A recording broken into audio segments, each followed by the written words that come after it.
ಧರ್ಮಸ್ಥಳದಲ್ಲಿ ಶವಗಳನ್ನು ಹೂತಿಟ್ಟ ಆರೋಪ ಪ್ರಕರಣಕ್ಕೆ ಸಂಬಂಧಪಟ್ಟ ಹಾಗೆ ತನಿಖೆ ಮುಂದುವರೆದಿದೆ.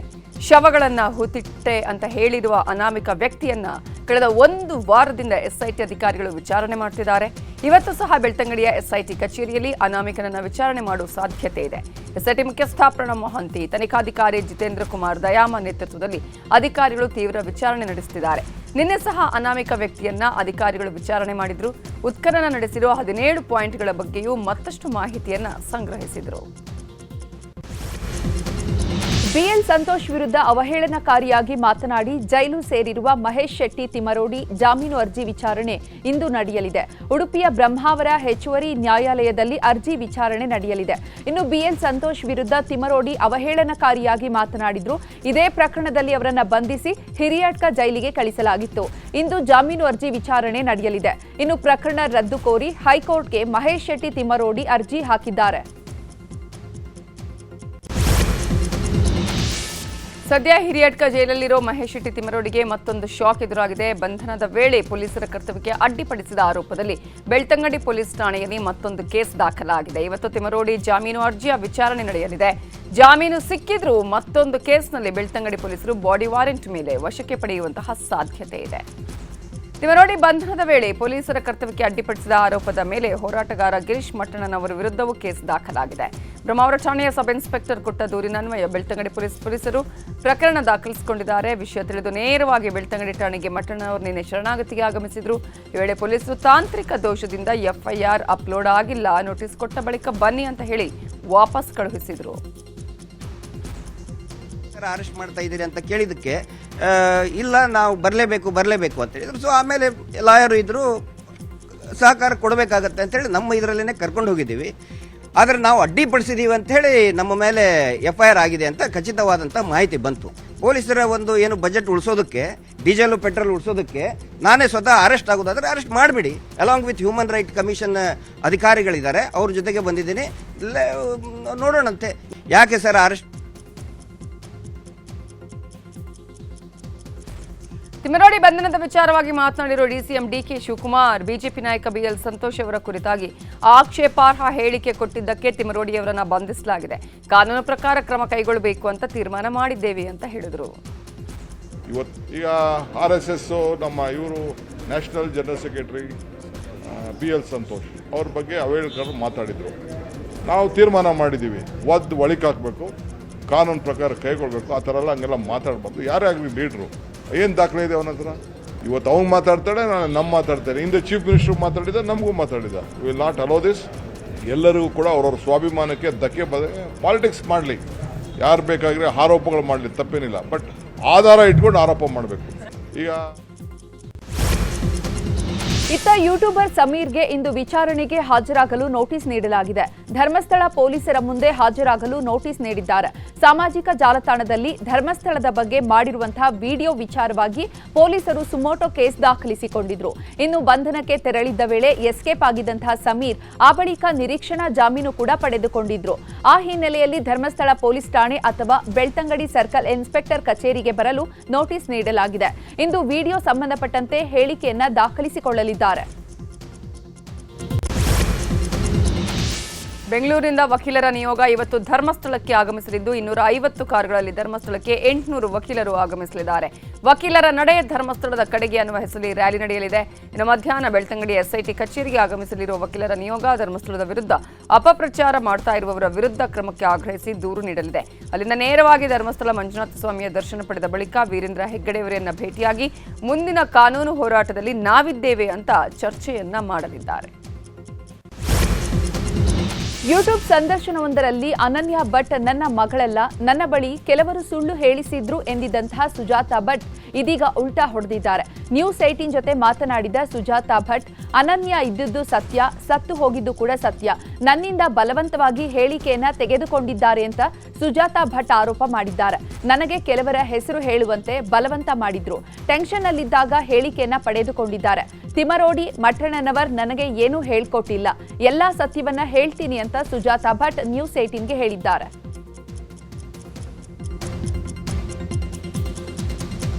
ಭಟ್ ಅವರಿದ್ದಾರೆ, ಅವರೇ ಕ್ಲಾರಿಫಿಕೇಶನ್ ಕೊಡ್ತಾರೆ, ಏನಂತ ಕೇಳೋಣ. ಮೇಡಮ್, ತಾವು ಈ ಯಾವುದೋ ಇದರಲ್ಲಿ ಒಂದು ಯೂಟ್ಯೂಬ್ ಚಾನಲ್ ಹೇಳಿದ್ರಿ, ಏನದು ನಿಜವಾಗ್ಲೂ ಅಸಲಿ ಸತ್ಯ? ಅಸಲಿ ಸತ್ಯ ಅನನ್ಯ ಇದ್ದಾಳೆ. ಅನನ್ಯ ಸತ್ತು ಹೋಗಿರೋದಕ್ಕೆ ಸತ್ಯ. ಅವ್ರು ಯಾರೋ ಬಂದುಕೊಂಡು ನನ್ನನ್ನು ಈ ರೀತಿ ಪ್ರವೋಕ್ ಮಾಡಿ ಬಲವಂತವಾಗಿ ನನ್ನ ಸ್ಟೇಟ್ಮೆಂಟನ್ನು ತಗೊಂಡು ಆಸ್ತಿಗೋಸ್ಕರ ಇದು ಮಾಡ್ತಾ ಇದ್ದಾರೆ ಅಂತ ಹೇಳ್ಕೊಂಡು ಈ ರೀತಿ ನನ್ನನ್ನು ಸ್ಟೇಟ್ಮೆಂಟ್ ತಗೊಂಡಿದ್ದಾರೆ. ಇಂಥವ್ರದ್ದು ಹೆಸರು ಹೇಳಿ ಅಂತ ಹೇಳಿದರು. ನಾನು ಅಂಥವ್ರದ್ದು ಹೆಸರು ಹೇಳಿ ಅಂತ ಬಲವಂತವಾಗಿ ಮಾಡಿದರು. ಹಾಗಾಗಿ ನಾನು ಈ ರೀತಿ ನನ್ನನ್ನು ಬಲವಂತವಾಗಿ ಕರ್ಕೊಂಡು ಹೋಗಿ ಆಯಿತು. ನನಗೆ ಬುದ್ಧಿ, ನಾನು ಸ್ವಲ್ಪ ಟೆನ್ಷನಲ್ಲಿದ್ದೆ. ಇದು ಸತ್ಯಕ್ಕೆ ದೂರ. ನಾನು SITಗೆ ಹೋಗಿ ಏನು ಕೊಡಬೇಕು ನಾನು ಅಲ್ಲಿ ಕೊಟ್ಕೊಳ್ತೀನಿ. ದಯವಿಟ್ಟು ಕ್ಷಮಿಸಿ, ಆಯ್ತಲ್ಲ? ನಿಜಾಂಶ ಏನು ಅನ್ನೋದು SITಯಲ್ಲಿ ಗೊತ್ತಾಗುತ್ತೆ. ನಾನು SITಗೆ ನಾನು ಕೊಡ್ತೀನಿ. ನಿಮ್ಗೆ ಯಾರಿಗೂ ನಾನು ಕ್ಲಾರಿಫಿಕೇಶನ್ ಕೊಡಬೇಕಾಗಿಲ್ಲ. ಯಾರೋ ಬಂದು ಹೇಳಿದಾನೆ, ಯಾರೋ ಬಂದು ಇದು ಮಾಡಿದ ಯೂಟ್ಯೂಬಲ್ಲಿ ಹಾಕಿದ್ದಾನೆ ಅಂದರೆ ಅದು ಸುಳ್ಳು. ಅರ್ಥ ಆಯ್ತಲ್ಲ? SIT ಏನು ಮಾಡಬೇಕು ನಾನು ಮಾಡ್ತೀನಿ ಅಷ್ಟೇ. ನೋಡಿ, ಅವ್ರ ಹೆಸರು ಹೇಳಿದ್ರು. ಹೇಳ್ತಿದ್ದೀನಲ್ಲ, ತಿಮ್ಮರೋಡಿ ಅವರು ಯಾರು ನನ್ನನ್ನು ಇದು ಮಾಡಿಲ್ಲ. ನಾನು ಅವರ ಮೇಲೆ ನಾನು ಯಾವುದೇ, ಇವರು ಬಲವಂತವಾಗಿ ನನ್ನನ್ನು ಹೇಳಿಸಿದ್ದಾರೆ. ಗಿರೀಶ್ ಮಟ್ಟಣ್ಣ ಅವ್ರ ಹೆಸರು. ಅವ್ರು ಬಲವಂತವಾಗಿ ನನ್ನನ್ನು ಹೇಳಿಸಿದ್ದಾರೆ ಆ ಚಾನಲ್ನವರು. ನನಗೆ ಗೊತ್ತಿಲ್ಲ ಇದೆಲ್ಲ. ಒತ್ತಾಯದ ರೀತಿ ಏನು ಇದ್ದಿದ್ದಿಲ್ಲ ಅನ್ಸುತ್ತೆ ಆ ವಿಡಿಯೋದಲ್ಲಿ. ಇಲ್ಲ, ಒತ್ತಾಯನೇ ಅದು. ವಿಡಿಯೋದಲ್ಲಿ ಆ ರೀತಿ ನನ್ನನ್ನು ಇದು ಮಾಡಿದ್ದಾರೆ. ಒತ್ತಾಯ ಮಾಡಿದ್ದು ಲಾಯರು ಹೇಳಿದ್ರು ಈ ರೀತಿ ಹೇಳಿ ಅಂತ. ಇದು ಸುಜಾತಾ ಭಟ್ ಅವರ ಕ್ಲಾರಿಫಿಕೇಶನ್. ಕ್ಯಾಮ್ರಾ ಪರ್ಸನ್ ವೆಂಕಟೇಶ್ವರ ಜೊತೆ ಶರಣು ಅಪ್ಪಿ, ನ್ಯೂಸ್ 18. ತಂಗಿ ಸುಜಾತಾ ಭಟ್ ಬಗ್ಗೆ ಸಹೋದರ ಸ್ಫೋಟಕ ಹೇಳಿಕೆ ಕೊಟ್ಟಿದ್ದಾರೆ. ಸುಜಾತಾ ಭಟ್ ಹೇಳೋದ್ರಲ್ಲಿ ಸತ್ಯ ಇಲ್ಲ. ಅನನ್ಯ ಭಟ್ ಹೆಸರಿನ ಮಗಳಿರೋದೇ ನಮಗೆ ಗೊತ್ತಿಲ್ಲ. ಸುಜಾತಾ ಭಟ್ 10ನೇ ಕ್ಲಾಸಲ್ಲೇ ಪ್ರೆಗ್ನೆಂಟ್ ಆಗಿದ್ಲು. ಆಗ ನಾವು ಅವಳಿಗೆ ಅಬಾರ್ಷನ್ ಮಾಡಿಸಿದ್ವಿ. ಇದಾದ್ಮೇಲೆ ಬುದ್ಧಿ ಹೇಳಿದ್ರು ಕೇಳದೆ ಮತ್ತೆ ಮನೆ ಬಿಟ್ಟು ಓಡ್ ಹೋಗಿದ್ಲು. ಈ ಬಗ್ಗೆ ನಾನು SIT ಮುಂದೆ ಹೇಳಿಕೆ ಕೊಡೋದಕ್ಕೆ ಸಿದ್ಧನಿದ್ದೇನೆ ಅಂತ ಹೇಳಿದ್ದಾರೆ. 8ನೇ ಕ್ಲಾಸ್ ತನಕ ನಮ್ಮ ಮನೆಯಲ್ಲಿ ಕರೆಕ್ಟಾಗಿ ಕ್ಲೀನಾಗಿ ಎಲ್ಲ ಇದ್ಲು. 10ನೇ ಕ್ಲಾಸಲ್ಲಿ ಅವಳಿಗೆ ಎಂಥದೋ ಒಂದು ಆಗಿ ಎಂಥದೆಲ್ಲ ಆಗಿ ಅಬರ್ಷನ್ ಅಂತೇಳಿ ಬಿಟ್ಟು ಬಂತು. ಹೀಗೆ ನಮ್ಮ ಅಪ್ಪ ಹೇಳಿದ್ರು, ನಾವು ಕರ್ಕೊಂಡು ಹೋಗಿ ಅಬರ್ಷನ್ ಮಾಡಿಸ್ಕೊಂಡು ಬಂತು. ಇನ್ನು ಹೀಗೆ ಮಾಡಬೇಡ ಆ ರೀತಿಯಲ್ಲಿ ಇದ್ರು. 10ನೇ ಕ್ಲಾಸಲ್ಲಿ ಪುನಃ ಓಡಿ ಹೋದ ಕೂಡಲೇ ನಾವು ಮತ್ತೆ ಇನ್ನೆಂತ ಮಾಡೋದು ಅಂತೇಳಿ ಭಾರಿ ಆಲೋಚನೆ ಮಾಡಿಬಿಡ್ತು. ನನ್ನ ಹತ್ರ ಅನನ್ಯ ಭಟ್ ಇದ್ದಾಳೆ, ನನ್ನ ಮಗಳು MBBS ಕಲ್ತಿದ್ದಾಳೆ, ನನ್ನ ಮಗಳು ಧರ್ಮಸ್ಥಳಕ್ಕೆ ಹೋಗಿದ್ದಾಳೆ, ಇದಕ್ಕೆ ಹೋಗಲಿಲ್ಲ. ಅಲ್ಲಿ ನಮ್ಮ ಹತ್ರ ಯಾರ ಹತ್ರನೂ ಹೇಳಲಿಲ್ಲ. ಅವಳಿಗೆ ಮದುವೆ ಆದ ವಿಚಾರನೂ ಹೇಳಲಿಲ್ಲ. ಇನ್ನು ಸುಜಾತಾ ಭಟ್ ಪರ ವಕೀಲ ಮಂಜುನಾಥ್ ಮೇಲೆ ಪ್ರಕರಣ ದಾಖಲಾಗಿದೆ. SIT ಕಾರ್ಯಾಚರಣೆಯ ಬಗ್ಗೆ ಸುಳ್ಳು ಮಾಹಿತಿ ಪ್ರಸಾರ ಮಾಡಿದ ಹಿನ್ನೆಲೆ ಧರ್ಮಸ್ಥಳ ನಿವಾಸಿ ರಘುರಾಮ್ ಶೆಟ್ಟಿ ಅನ್ನುವರು ಅವರ ಮೇಲೆ ದೂರನ್ನ ದಾಖಲಿಸಿದ್ದಾರೆ. ಮಂಜುನಾಥ್ ಅವರ ಅನಧಿಕೃತ ಮಾಹಿತಿಯ ಸುಳ್ಳು ಪತ್ರಿಕಾ ಪ್ರಕಟಣೆ ಪ್ರಸಾರ ಮಾಡಿದ ಆರೋಪದ ಹಿನ್ನೆಲೆ ಬೆಳ್ತಂಗಡಿ ಪೊಲೀಸ್ ಠಾಣೆಯಲ್ಲಿ ವಕೀಲ ಮಂಜುನಾಥ್ ವಿರುದ್ಧವಾಗಿ ಪ್ರಕರಣವನ್ನು ದಾಖಲಿಸಲಾಗಿದೆ.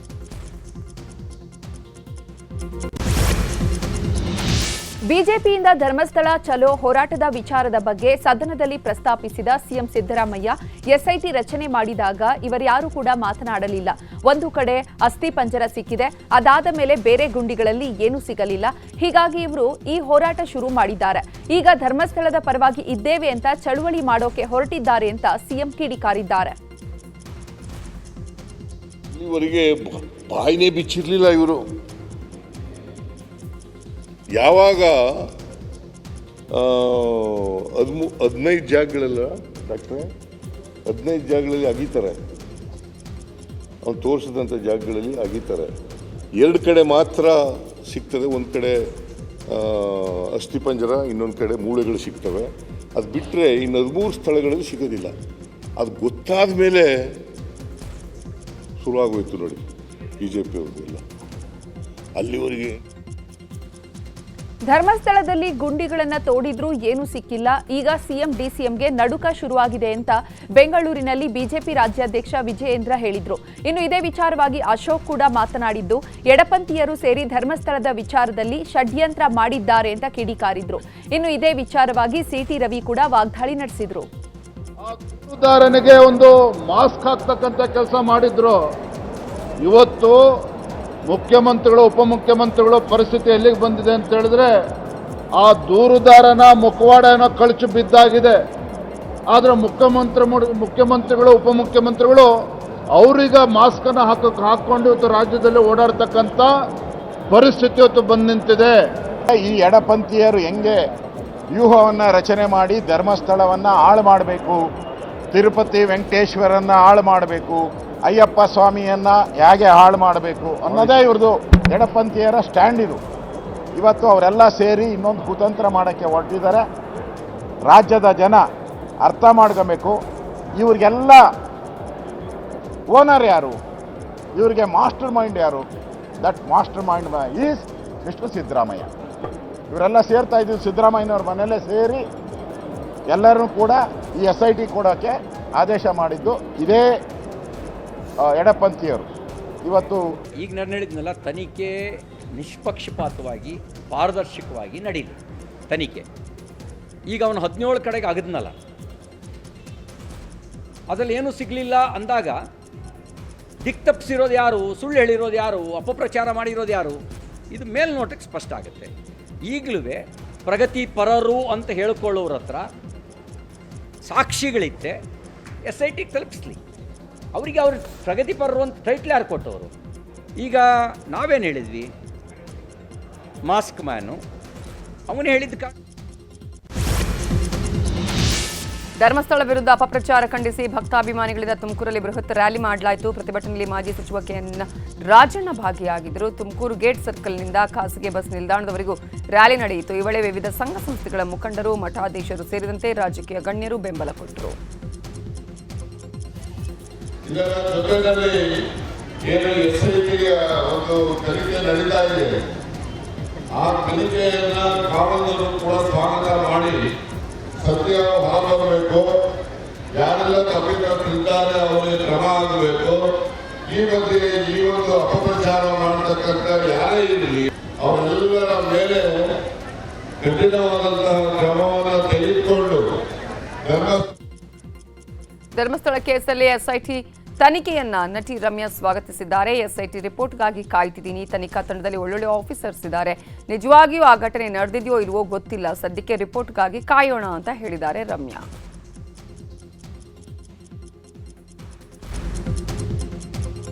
ಇವಾಗ SIT they are waiting for reports ಅಲ್ವಾ, ನೋಡೋಣ. ಬಿಕಾಸ್ ನನಗಂತೂ SITನಲ್ಲಿ ತುಂಬ ನಂಬಿಕೆ ಇದೆ. ಬಿಕಾಸ್ ಒಳ್ಳೊಳ್ಳೆ ಆಫೀಸರ್ಸು.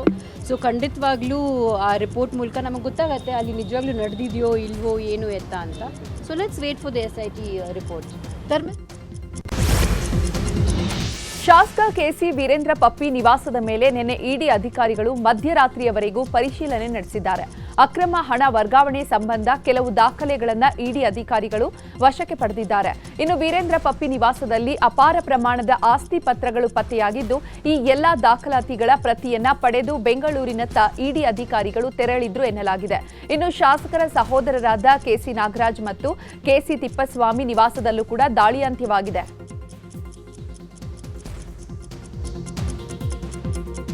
ಇನ್ನು ಇಡಿ ರೇಡ್ ಕುರಿತು ಪ್ರತಿಕ್ರಿಯೆ ನೀಡಿದ ಸಹೋದರ ನಾಗರಾಜ್, ನಮಗೆ ಯಾವುದೇ ನೋಟಿಸ್ ನೀಡಿಲ್ಲ. ಇಡಿಗೆ ಎಲ್ಲಾ ರೀತಿಯ ಸಹಕಾರವನ್ನು ನೀಡಿದ್ದೇವೆ. ಎಲ್ಲಾ ದಾಖಲೆಗಳನ್ನು ಪರಿಶೀಲನೆ ಮಾಡಿದ್ದಾರೆ. ವೀರೇಂದ್ರ ಪಪ್ಪಿ ಬಂಧನದ ಕುರಿತಾಗಿ ಮಾಹಿತಿ ಇಲ್ಲ ನಮಗೆ ಅಂತ ಹೇಳಿದ್ದಾರೆ. 3 ಮನೆಗಳ ಮೇಲೆ ನಡೆದಂತಹ ದಾಳಿ ಅಂತ್ಯವಾಗಿದೆ ಎಂದಿದ್ದಾರೆ. ಉತ್ತರ ಕೊಡಬೇಕು, ಅದು ಆಪರೇಷನ್ ಕೊಟ್ಟಿದ್ದೀವಿ. ಅದೇನು ಲೀಗಾಲಿಟಿ ಏನಿದೆಯೋ ಆ ಲೀಗಾಲಿಟಿ ಪ್ರಕಾರ ಅವರಿಗೆ ಉತ್ತರ ಕೊಡ್ತೇವೆ. ಇನ್ನೂ ಇಲ್ಲ, ಬೆಂಗಳೂರಲ್ಲಿದ್ದಾರೆ. ಉದ್ದೇಶ ಏನೂ ಇಲ್ಲ, ನಾರ್ಮಲ್ ಕೋರ್ಸಲ್ಲಿ ಮಾಡಿದ್ದಾರೆ. ಅದಕ್ಕೇನು ಲೀಗಾಲಿಟಿ ಏನು ಉತ್ತರ ಕೊಡಬೇಕೋ ಅದು. ಚಿತ್ರದುರ್ಗದ ಶಾಸಕ KC ವೀರೇಂದ್ರ ಪಪ್ಪಿ ಮನೆ ಹಾಗೆಯೇ ಕಚೇರಿಗಳಲ್ಲಿ ಅಪಾರ ಪ್ರಮಾಣದ ಚಿನ್ನಾಭರಣ ಪತ್ತೆಯಾಗಿದೆ ಎನ್ನಲಾಗಿದೆ. ಚಿತ್ರದುರ್ಗದಲ್ಲಿರೋ ನಿವಾಸದಲ್ಲಿ ಚಿನ್ನಾಭರಣ ಪತ್ತೆಯಾಗಿದ್ದು, ಇಡಿ ಅಧಿಕಾರಿಗಳು ತನಿಖೆಯನ್ನ ನಡೆಸುತ್ತಿದ್ದಾರೆ. ಲಾಯರ್ ಜಗದೀಶ್ರನ್ನ ಬೆಂಗಳೂರು ಕೋಡಿಗೆಹಳ್ಳಿ ಪೊಲೀಸರು ವಶಕ್ಕೆ ಪಡೆದಿದ್ದಾರೆ. ಸಾಮಾಜಿಕ ಜಾಲತಾಣದಲ್ಲಿ ಜಾತಿ ಬಗ್ಗೆ ಮಾತನಾಡಿದ ಆರೋಪದಲ್ಲಿ ವಶಕ್ಕೆ ಪಡೆದು ಪೊಲೀಸರು ವಿಚಾರಣೆ ಮಾಡಿದ್ದಾರೆ.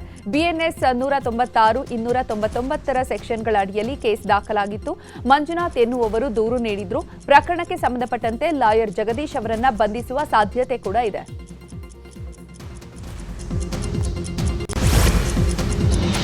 ನಟ ದರ್ಶನ್ರನ್ನ ಬಳ್ಳಾರಿ ಜೈಲಿಗೆ ಶಿಫ್ಟ್ ಮಾಡುವ ವಿಚಾರವಾಗಿ ಇವತ್ತು ಸಿಟಿ ಸಿವಿಲ್ ಕೋರ್ಟಲ್ಲಿ ವಿಚಾರಣೆ ನಡೆಯಲಿದೆ. ನಟ ದರ್ಶನ್ ಸೇರಿ 5 ಆರೋಪಿಗಳನ್ನು ಬೇರೆ ಬೇರೆ ಜೈಲಿಗೆ ಶಿಫ್ಟ್ ಮಾಡುವಂತೆ ಜೈಲು ಅಧಿಕಾರಿಗಳ ಪರವಾಗಿ ಪ್ರಾಸಿಕ್ಯೂಷನ್ ಅರ್ಜಿ ಸಲ್ಲಿಸಿದೆ. ದರ್ಶನ್ ಬಳ್ಳಾರಿ ಜೈಲಿಗೆ, ಜಗದೀಶ್ ಮತ್ತು ಲಕ್ಷ್ಮಣ್ ಶಿವಮೊಗ್ಗ ಜೈಲಿಗೆ, ನಾಗರಾಜ್ ಕಲಬುರಗಿ ಜೈಲಿಗೆ, ಪ್ರದೋಷ್ ಬೆಳಗಾವಿ ಜೈಲಿಗೆ ಶಿಫ್ಟ್ ಮಾಡುವಂತೆ ಮನವಿ ಮಾಡಲಾಗಿದೆ. ಇವತ್ತು 57ನೇ ಸೆಷನ್ಸ್ ನ್ಯಾಯಾಲಯ ಜೈಲು ಅಧಿಕಾರಿಗಳ ವಿಚಾರಣೆ ನಡೆಸಲಿದೆ.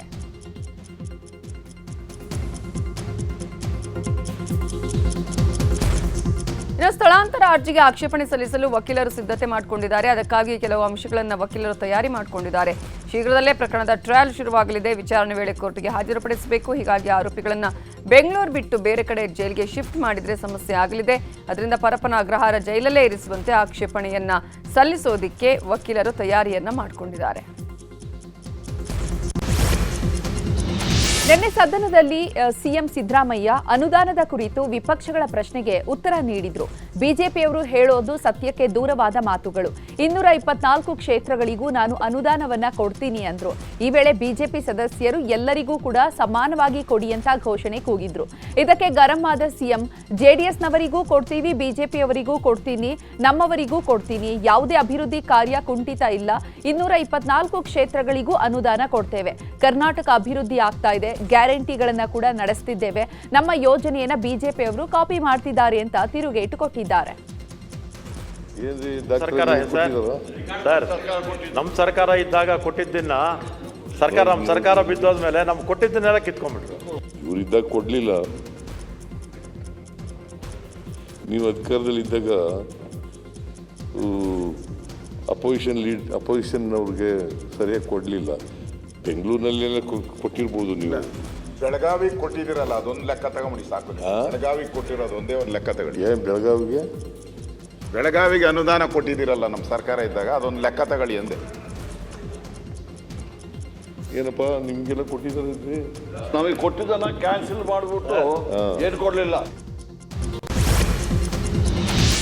ರಾಜ್ಯ ಸರ್ಕಾರ ಅಲೆಮಾರಿ ಸಮುದಾಯಕ್ಕೆ ವಿಶೇಷ ಮೀಸಲಾತಿ ನೀಡಬೇಕು ಅಂತ ಮಾಜಿ ಸಚಿವ ಎ ನಾರಾಯಣಸ್ವಾಮಿ ಹೇಳಿದ್ದಾರೆ. ದಾವಣಗೆರೆಯಲ್ಲಿ ಮಾತಾಡಿದ ಅವರು, ಅಲೆಮಾರಿ ಸಮುದಾಯ ಸ್ವಾತಂತ್ರ್ಯ ಬಂದು 75 ವರ್ಷ ಆದರೂ ಮುಖ್ಯವಾಹಿನಿಗೆ ಬರೋದಿಕ್ಕಾಗಿಲ್ಲ. ಸಿಎಂ ಸಿದ್ದರಾಮಯ್ಯ ತಾವು ಸಮಾಜವಾದಿ ಅಂತ ಹೇಳ್ತಾರೆ. ಸಮಾಜವಾದಿ ಸಿಎಂ ಸಾಮಾಜಿಕ ನ್ಯಾಯ ಕೊಡುವಾಗ ರಾಜಕಾರಣಕ್ಕೆ ತಲೆಬಾಗಬಾರ್ದು. ಅಲೆಮಾರಿ ಸಮುದಾಯಕ್ಕೆ ವಿಶೇಷ ಮೀಸಲಾತಿ ಕೊಡಬೇಕು ಅಂತ ಹೇಳಿದ್ರು.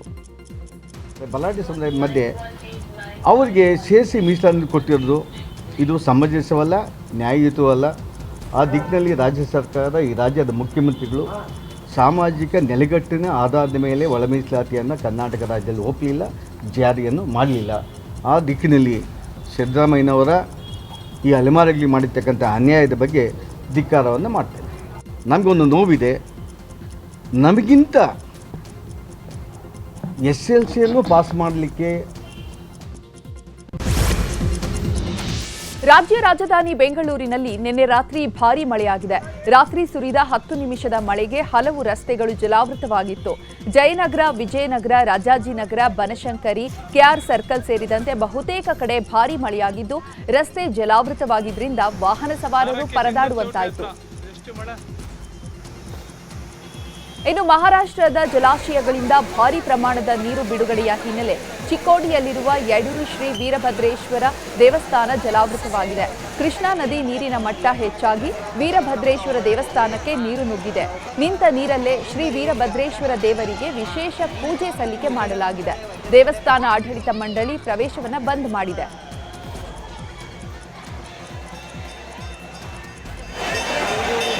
ನಿರಂತರ ಮಳೆ ಜೊತೆ ಬೆಲೆ ಕುಸಿತದ ಹಿನ್ನೆಲೆ ಜಮೀನಿನಲ್ಲಿ ಬೆಳೆದಿದ್ದ ಎಲೆಕೋಸು ನಾಶ ಮಾಡಿ ನೆಲಕ್ಕೆ ಗೊಬ್ಬರ ಹಾಕಿ ರೈತ ಆಕ್ರೋಶವನ್ನು ಹೊರಹಾಕಿದ್ದಾನೆ. ದಾವಣಗೆರೆ ಜಿಲ್ಲೆ ಜಗಳೂರು ತಾಲೂಕಿನ ಕಾನನಕಟ್ಟೆ ಗ್ರಾಮದ ರೈತ ಮಲ್ಲೇಶ್ ಎಲೆಕೋಸು ಬೆಳೆದಿದ್ರು. 1.5 ಲಕ್ಷ ಖರ್ಚು ಮಾಡಿ ಬೆಳೆದಿದ್ದಂತಹ ಎಲೆಕೋಸು ದರ ಕುಸಿತವಾಗಿದೆ. ಅಲ್ಲದೆ ನಿರಂತರ ಮಳೆಯಿಂದಾಗಿ ಚುಕ್ಕಿ ರೋಗ ಕಾಣಿಸಿಕೊಂಡು ಬೆಳೆ ಹಾಳಾಗಿದೆ. ಈ ಹಿನ್ನೆಲೆ ಬೆಳೆ ನಾಶ ಮಾಡಲಾಗಿದೆ. ವಿದುಷಿ ದೀಕ್ಷಾ ವಿ ಅನ್ನುವರು golden book of world records ಮಾಡೋದಕ್ಕೆ ಮುಂದಾಗಿದ್ದಾರೆ. 9 ದಿನಗಳ ಕಾಲ 216 ಗಂಟೆಗಳ ನಿರಂತರ ಭರತನಾಟ್ಯ ಪ್ರದರ್ಶನದ ಮೂಲಕ ಗೋಲ್ಡನ್ ಬುಕ್ ಆಫ್ ವರ್ಲ್ಡ್ ರೆಕಾರ್ಡ್ನಲ್ಲಿ ಹೆಸರು ದಾಖಲಿಸಲು ಪ್ರಯತ್ನ ಆರಂಭಿಸಿದ್ದಾರೆ. ಈ ನೃತ್ಯ ಮ್ಯಾರಥಾನ್ ಅಜ್ಜರಕಾಡಿನ ಡಾಕ್ಟರ್ ಜಿ ಶಂಕರ್ ಮಹಿಳಾ ವಿಶ್ವವಿದ್ಯಾಲಯದ ಸ್ನಾತಕೋತ್ತರ ಸಭಾಭವನದಲ್ಲಿ ಆರಂಭಗೊಂಡಿದ್ದು ಆಗಸ್ಟ್ 30ರಂದು ಸಂಪನ್ನಗೊಳ್ಳಲಿದೆ. ನಾನು ಯಾವ ದೊಡ್ಡ ನಟಿ ಅಲ್ಲದಿದ್ರೂ, ಏನು ಸಾಧನೆ ಮಾಡದಿದ್ರೂ ನನ್ನ ಬಗ್ಗೆ ಹೀನಾಯವಾಗಿ ಮಾತನಾಡುವ ಯೋಗ್ಯತೆ ಯಾರಿಗೂ ಇಲ್ಲ ಅಂತ ಯಶ್ ತಾಯಿ ವಿರುದ್ಧ ನಟಿ ದೀಪಿಕಾ ದಾಸ್ ಅವರು ಆಕ್ರೋಶ ಹೊರಹಾಕಿದ್ದಾರೆ. ಕೊತ್ತಲವಾಡಿ ಸಿನಿಮಾ ಪ್ರಮೋಷನ್ ವೇಳೆ ಯಶ್ ಅವರ ತಾಯಿ ಪುಷ್ಪ ದೀಪಿಕಾ ದಾಸ್ ಬಗ್ಗೆ ಲಘುವಾಗಿ ಮಾತನಾಡಿದ್ರು. ಇದೇ ವಿಚಾರಕ್ಕೆ ನಟಿ ದೀಪಿಕಾ ದಾಸ್ ಇನ್ಸ್ಟಾಗ್ರಾಂನಲ್ಲಿ ಸ್ಟೋರಿಯಲ್ಲಿ ಆಕ್ರೋಶಭರಿತವಾಗಿ ಬರೆದುಕೊಂಡು ಪೋಸ್ಟ್ ಮಾಡಿದ್ದಾರೆ. ಹೊಸ ಕಲಾವಿದರನ್ನ ಬೆಳೆಸುವಂತಹ ಜನರು ಕಲಾವಿದರಿಗೆ ಬೆಲೆ ಕೊಡೋದನ್ನ ಕಲ್ತಿರಬೇಕು. ಕೆಲವರಿಗೆ ಬೆಲೆ ಕೊಟ್ಟ ಮಾತ್ರಕ್ಕೆ ಯಾಕೆ? ಯಾರನ್ನ ಕಂಡು ಭಯ ಯಾರಿಗೂ ಇಲ್ಲ. ಅದು ಅಮ್ಮ ಆದ್ರೂ ಸರಿ, ದೊಡ್ಡಮ್ಮ ಆದ್ರೂ ಸರಿ, ಅಥವಾ ಪುಷ್ಪಮ್ಮ ಆದ್ರೂ ಸರಿ. With due respect to star of our industry ಅಂತ ಬರೆದುಕೊಂಡಿದ್ದಾರೆ.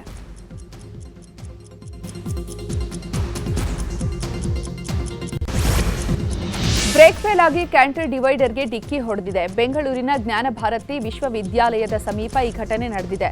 ಗುಜರಿ ವಸ್ತುಗಳನ್ನು ತುಂಬಿಕೊಂಡು ಹೋಗ್ತಾ ಇದ್ದ ಕ್ಯಾಂಟರ್ ಚಾಲಕನ ನಿಯಂತ್ರಣ ತಪ್ಪಿ ಅಪಘಾತ ಸಂಭವಿಸಿದೆ. ಅದೃಷ್ಟವಶಾತ್ ಯಾವುದೇ ಪ್ರಾಣಹಾನಿ ಸಂಭವಿಸಿಲ್ಲ. ಕೋಲಾರ ಜಿಲ್ಲೆಯ ಕೆಜಿಎಫ್ ಪೊಲೀಸರು ಮನೆ ಮನೆಗೆ ಪೊಲೀಸ್ ಅನ್ನುವ ಕಾರ್ಯಕ್ರಮದ ಅಡಿ ಸಾರ್ವಜನಿಕರಿಗೆ ಅರಿವು ಮೂಡಿಸಲು ವಿಡಿಯೋ ಬಿಡುಗಡೆ ಮಾಡಿದ್ರು. ಆದರೆ ಆ ವಿಡಿಯೋವನ್ನು ಕಿಡಿಗೇಡಿಗಳು ಅಶ್ಲೀಲವಾಗಿ ಎಡಿಟ್ ಮಾಡಿ ಜಾಲತಾಣದಲ್ಲಿ ಹರಿಬಿಟ್ಟಿದ್ರು. ಸದ್ಯ ಈ ಪ್ರಕರಣವನ್ನು ಗಂಭೀರವಾಗಿ ಪರಿಗಣಿಸಿರುವ ಪೊಲೀಸರು ಇಬ್ಬರು ಆರೋಪಿಗಳನ್ನು ಬಂಧಿಸಿದ್ದಾರೆ. ಮೈಸೂರು ನಗರ ನಿವಾಸಿಗಳಾದ ಸಿದ್ದಿಕ್ ಹಾಗೆಯೇ ಗೌಸ್ ಬಂಧಿತರು. ಸದ್ಯ ಪೊಲೀಸರು ವಿಚಾರಣೆಯನ್ನು ಮುಂದುವರೆಸಿದ್ದಾರೆ. ಅಖಂಡ ಭಾರತ ಸಂಕಲ್ಪ ದಿನ ಮತ್ತು ವಿಎಚ್ಪಿ ಸ್ಥಾಪನಾ ದಿನದ ಅಂಗವಾಗಿ ಬಜರಂಗ ದಳ ವಿಶ್ವ ಹಿಂದೂ ಪರಿಷತ್ನಿಂದ ಪಂಜಿನ ಮೆರವಣಿಗೆ ಮಾಡಲಾಯಿತು. ಕೋಲಾರದ ಮುಳಬಾಗಿಲು ನಗರದ ಪೊಳ್ಳಿಗರ ಪಾಳ್ಯದಿಂದ ಮುತ್ಯಾಲಪೇಟೆ ಗಂಗಮ್ಮ ದೇಗುಲದವರೆಗೂ ಮೆರವಣಿಗೆಯನ್ನು ನಡೆಸಲಾಯಿತು. ಮಾಜಿ ಸಂಸದ ಎಸ್ ಮುನಿಸ್ವಾಮಿ, ಬಜರಂಗ ದಳ, ವಿಎಚ್ಪಿ ನಾಯಕರು ಸೇರಿದಂತೆ 1000ಕ್ಕೂ ಹೆಚ್ಚು ಹಿಂದೂಪರ ಕಾರ್ಯಕರ್ತರು ಭಾಗಿಯಾಗಿದ್ದರು. ಮನೆಯೊಂದರಲ್ಲಿ ಅಕ್ರಮವಾಗಿ ಸಂಗ್ರಹಿಸಿಟ್ಟಿದ್ದ ಅನ್ನಭಾಗ್ಯ ಅಕ್ಕಿಯನ್ನು ಪೊಲೀಸರು ವಶಪಡಿಸಿಕೊಂಡಿದ್ದಾರೆ. ಗದಗ ಜಿಲ್ಲೆಯ ಬೆಟಗೇರಿಯ ಮಂಜುನಾಥ್ ನಗರದಲ್ಲಿ ನಡೆದಿದ್ದು ಆಹಾರ ಇಲಾಖೆಯೊಂದಿಗೆ ಬೆಟಗೇರಿ ಪೊಲೀಸರು ಜಂಟಿ ಕಾರ್ಯಾಚರಣೆ ನಡೆಸಿ 3 ಕ್ವಿಂಟಲ್ 60 ಕೆಜಿ ಅಕ್ಕಿ ವಶಕ್ಕೆ ಪಡೆದಿದ್ದಾರೆ. ಅಕ್ಕಿ ದಂಧೆಯಲ್ಲಿ ಪಾಲ್ಗೊಂಡಿದ್ದ ಅಹಮದ್ ಅಲಿಗಾರ್ ಅನ್ನುವಾತನನ್ನು ವಶಕ್ಕೆ ಪಡೆದಿದ್ದು ಪ್ರಕರಣ ದಾಖಲಾಗಿದೆ. ಸಿಟಿ ಸಿವಿಲ್ ಕೋರ್ಟ್ಗೆ ಬಾಂಬ್ ಬೆದರಿಕೆ ಹಾಕಲಾಗಿದೆ. ಕೋರ್ಟ್ ಆವರಣದಲ್ಲಿ ಬಾಂಬ್ ಇಟ್ಟಿರುವುದಾಗಿ ಇಮೇಲ್ ಮೂಲಕ ಬೆದರಿಕೆ ಸಂದೇಶ ಕಳುಹಿಸಲಾಗಿತ್ತು. ಕೂಡಲೇ ಸ್ಥಳಕ್ಕೆ ಹಲ್ಸೂರ್ ಗೇಟ್ ಪೊಲೀಸರು ಡಾಗ್ ಸ್ಕ್ವಾಡ್ ಭೇಟಿ ಕೊಟ್ಟು ಪರಿಶೀಲನೆ ಮಾಡಿದ್ರು. ಸದ್ಯಕ್ಕೆ ಯಾವುದೇ ಸ್ಫೋಟಕ ವಸ್ತುಗಳು ಕಂಡು ಬಂದಿಲ್ಲ. ಇದೊಂದು ಹುಸಿ ಬಾಂಬ್ ಸಂದೇಶ ಅಂತ ಪೊಲೀಸರು ಮಾಹಿತಿ ಕೊಟ್ಟಿದ್ದಾರೆ. ಬೀದರ್ ಜಿಲ್ಲಾ ಪೊಲೀಸರು ಭರ್ಜರಿ ಕಾರ್ಯಾಚರಣೆ ನಡೆಸಿದ್ದು ಅಮಾಯಕ ಕಾಲೇಜು ವಿದ್ಯಾರ್ಥಿಗಳನ್ನು ಗುರಿಯಾಗಿಸಿಕೊಂಡು ನಶೆ ಪದಾರ್ಥಗಳನ್ನು ಮಾರಾಟ ಮಾಡುತ್ತಿದ್ದವರನ್ನ ಬಂಧಿಸಿದ್ದಾರೆ. ಬಂಧಿತರಿಂದ ಸುಮಾರು 1.48 ಲಕ್ಷ ರೂಪಾಯಿ ಮೌಲ್ಯದ ವಸ್ತುಗಳನ್ನು ವಶಕ್ಕೆ ಪಡೆಯಲಾಗಿದೆ. ಇನ್ನು ಡ್ರಗ್ಸ್ ಪೆಡ್ಲರ್ಗಳನ್ನು ಹೆಡೆಮುರಿ ಕಟ್ತೀವಿ ಅಂತ ಎಸ್ಪಿ ಪ್ರದೀಪ್ ಗುಂಟಿ ಎಚ್ಚರಿಕೆಯನ್ನು ನೀಡಿದ್ದಾರೆ. ಮೆಜೆಸ್ಟಿಕ್ ಮೆಟ್ರೋ ನಿಲ್ದಾಣದಲ್ಲಿ ನಂದಿನಿ ಮಳಿಗೆ ಅದ್ದೂರಿಯಾಗಿ ಉದ್ಘಾಟನೆಯಾಗಿದೆ. ಸಿಎಂ ಸಿದ್ದರಾಮಯ್ಯ ನಂದಿನಿ ಮಳಿಗೆಯನ್ನು ಉದ್ಘಾಟಿಸಿದ್ದಾರೆ. ಉದ್ಘಾಟನಾ ಕಾರ್ಯಕ್ರಮದಲ್ಲಿ ಆರೋಗ್ಯ ಸಚಿವ ದಿನೇಶ್ ಗುಂಡೂರಾವ್, ಬೆಂಗಳೂರು ಡೈರಿ ಅಧ್ಯಕ್ಷ ಡಿಕೆ ಸುರೇಶ್ ಭಾಗಿಯಾಗಿದ್ದರು. ಈ ವೇಳೆ ನಂದಿನಿ ಪದಾರ್ಥಗಳನ್ನು ಸೇವಿಸಿ ಸಂತಸ ವ್ಯಕ್ತಪಡಿಸಿದರು. ಈ ಬಾರಿ ದಸರಾವನ್ನ ಬೂಕರ್ ಪ್ರಶಸ್ತಿ ವಿಜೇತೆ ಬಾನು ಮುಷ್ತಾಕ್ ಉದ್ಘಾಟನೆ ಮಾಡಲಿದ್ದಾರೆ. ಈ ಬಗ್ಗೆ ವಿಧಾನಸೌಧದಲ್ಲಿ ಸಿಎಂ ಸಿದ್ದರಾಮಯ್ಯ ಮಾತನಾಡಿದ್ದು, ಕರ್ನಾಟಕದ ಒಬ್ಬ ಮಹಿಳೆಗೆ ಬೂಕರ್ ಪ್ರಶಸ್ತಿ ಸಿಕ್ಕಿರೋದು ಬಹಳ ಸಂತೋಷವಾಗಿದೆ. ಹೋರಾಟದ ಹಿನ್ನೆಲೆಯಿಂದ ಬಂದವರು ಬಾನು ಮುಷ್ತಾಕ್. ಕನ್ನಡ ಚಳುವಳಿಯಲ್ಲಿ ಕೆಲಸ ಮಾಡಿರೋರು, ಪ್ರಗತಿಪರ ಚಿಂತಕರು. ದಸರಾ ಉದ್ಘಾಟನೆಗೆ ಅವರಿಗೆ ಆಹ್ವಾನವನ್ನ ಮಾಡಿದ್ದೇವೆ. ಬಾನು ಮುಷ್ತಾಕ್ ಅವರಿಗೆ ಗೌರವದಿಂದ ಜಿಲ್ಲಾಡಳಿತ ಆಹ್ವಾನಿಸಲಿದೆ ಅಂತ ಹೇಳಿದ್ದಾರೆ. ಇನ್ನು ದಸರಾ ಉದ್ಘಾಟನೆಗೆ ತಮ್ಮ ಹೆಸರು ಘೋಷಣೆ ಮಾಡಿರುವುದಕ್ಕೆ ಬೂಕರ್ ಪ್ರಶಸ್ತಿ ವಿಜೇತೆ ಬಾನು ಮುಷ್ತಾಕ್ ಸಂತಸ ವ್ಯಕ್ತಪಡಿಸಿದ್ದಾರೆ. ನಾಡ ಹಬ್ಬಕ್ಕೆ ತಮ್ಮ ಹೆಸರು ಘೋಷಣೆ ಮಾಡಿದ್ದು ಖುಷಿಯಾಗಿದೆ ಅಂತ ಹೇಳಿದ್ದಾರೆ. ನ್ಯೂಸ್ 18 ಕನ್ನಡ ಅರ್ಪಿಸುವ ಕರುನಾಡ ಹಬ್ಬಕ್ಕೆ ಕೋಟೆನಾಡು ಚಿತ್ರದುರ್ಗದಲ್ಲಿ ಅದ್ದೂರಿ ಚಾಲನೆ ಸಿಕ್ಕಿದೆ. ನಗರದ ಹಳೆ ಮಾಧ್ಯಮಿಕ ಶಾಲೆಯ ಆವರಣದಲ್ಲಿ ಕರುನಾಡ ಹಬ್ಬ ಕಾರ್ಯಕ್ರಮ ನಡೀತಾ ಇದೆ. ಇವತ್ತು ಮತ್ತು ನಾಳೆಯೂ ಅನೇಕ ಸಾಂಸ್ಕೃತಿಕ ಕಾರ್ಯಕ್ರಮಗಳು, ಸಂಗೀತ ರಸಮಂಜರಿ, ಮನರಂಜನಾ ಕಾರ್ಯಕ್ರಮಗಳು, ಆಹಾರ ಮೇಳ ನಡೆಯಲಿದೆ. ಅಲ್ಲದೆ ವೀಕೆಂಡ್ ಶಾಪಿಂಗ್ ಜೊತೆಗೆ ಮನೆ ಮಕ್ಕಳಿಗೆಲ್ಲ ಮಸ್ತಿ ಮಾಡೋದಕ್ಕೂ ಅವಕಾಶವನ್ನ ಕಲ್ಪಿಸಲಾಗಿದೆ.